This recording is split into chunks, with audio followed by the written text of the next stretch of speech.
Hi everyone, it's Spurs Rail 96 here. Welcome to another Trade Sim World news video.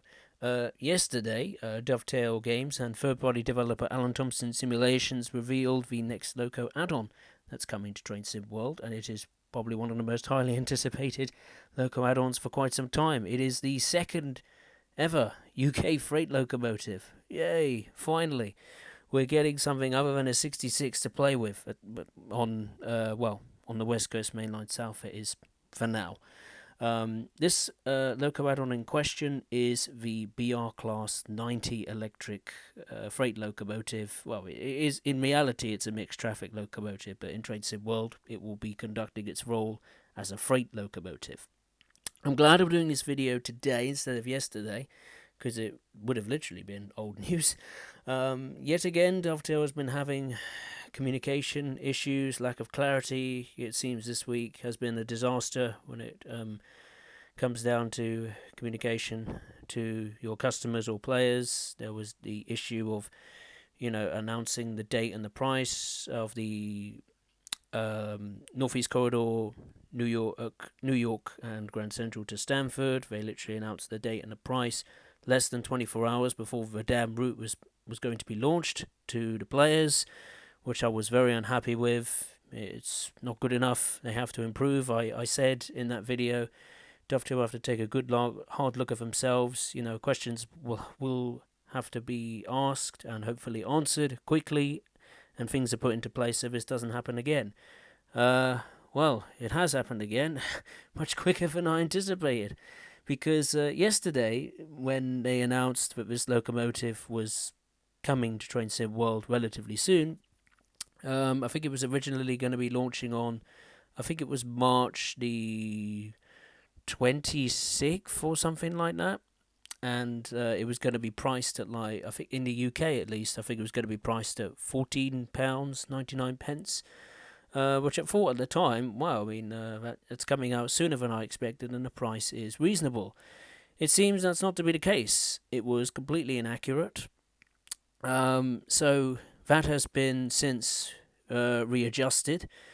It will now be launching on Monday, March the 30th, 2026, for the PC, Xbox Series S and X, and the PlayStation 5.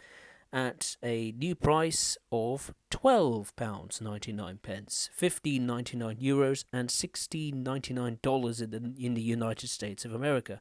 That is a good price, I think. Since this is one of the most highly anticipated Loco add-ons for UK players, definitely, or people that just like UK routes and Loco add-ons, locomotives, multiple units in Train Sim World. The price is way better than I thought it was. I thought it was going to be like £21 or something like that. But no, it's actually much cheaper than I thought. It's normal Loco add-on price, basically. And I think that is very good value. Really, I do. So let's dive into the details of this Loco add-on and see what it's like on paper, at least. So a little bit of information about the locomotive itself. Derived from advancing British Rail AC technology, this was originally going to be described as the Class 87-2. The Class 90 was designed to get the UK's electric rolling stock roster up to speed, as widespread electrification had outpaced locomotive construction. The 87-2 scheme was seen as a way of quickly procuring an additional fleet of modernised locomotives based on a successful frame, but was reclassified when the design changed quite significantly. The resulting fleet of 50 locomotives being one of the most iconic electric designs built during the British Rail era. This mixed traffic locomotive has been a staple of the UK rail network for over 30 years, whether hauling passenger trains or container freight trains. The Class 90 is equally at home.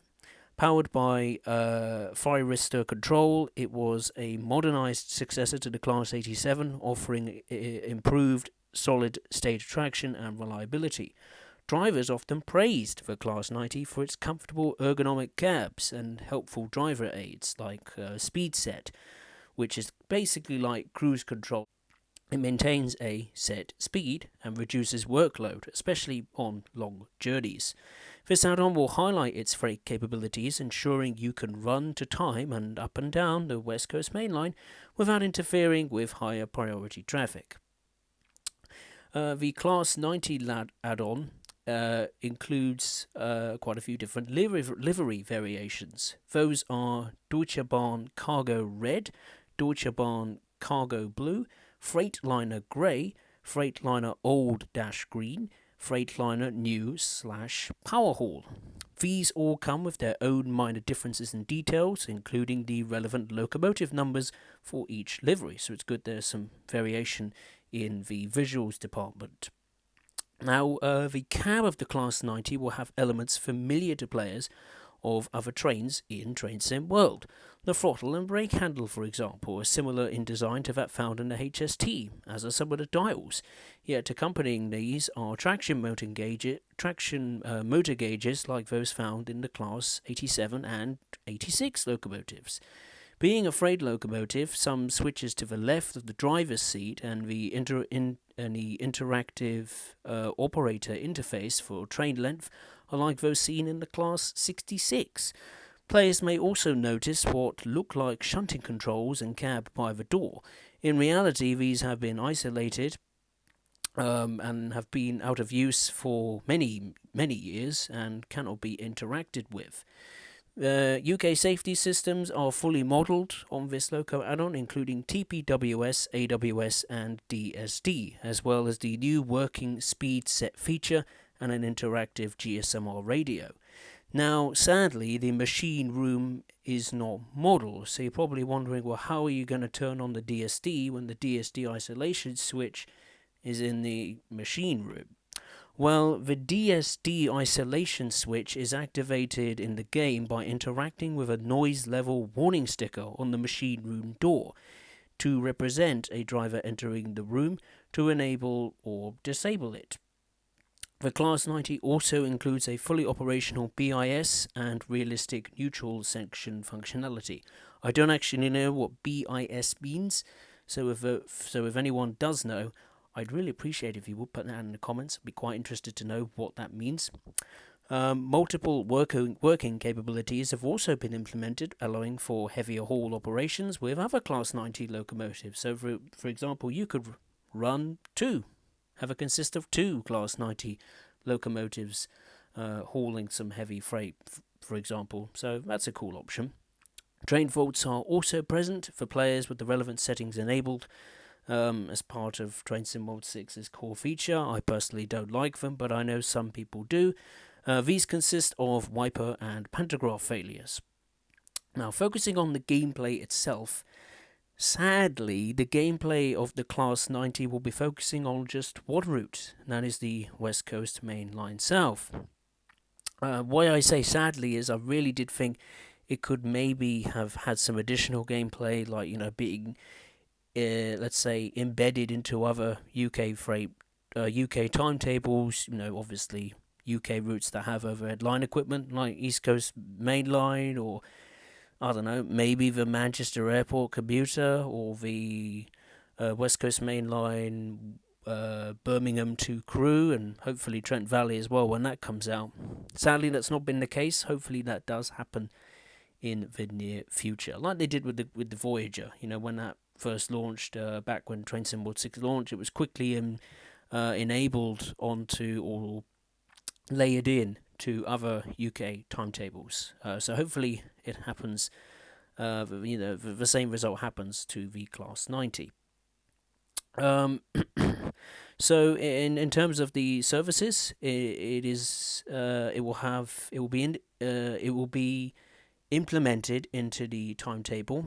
The Class 90 will originate at Wembley Yard, Willesden or Camden Junction, hauling intermodal shipping containers north out of London to Milton Keynes, or from Milton Keynes Central, bringing trains back into the city. Free scenarios are also included for the route, as is a 20-minute tutorial in the training centre. You can't utilise it in free roam mode, so you can basically put it whatever route you fancy and drive it from wherever the hell you wish and take it to wherever the hell you want. It is also Formation Designer and Livery Designer compatible. And there we are. That concludes this video. Let me know your thoughts in the comments below. I definitely will be getting this, there's no doubt about that. If you did enjoy this video, make sure to hit the thumbs up button below, and if you are watching for the first time, I'd appreciate it if you would consider subscribing to the channel. And as always, I will see you next time. Thank you very much for watching. Take care.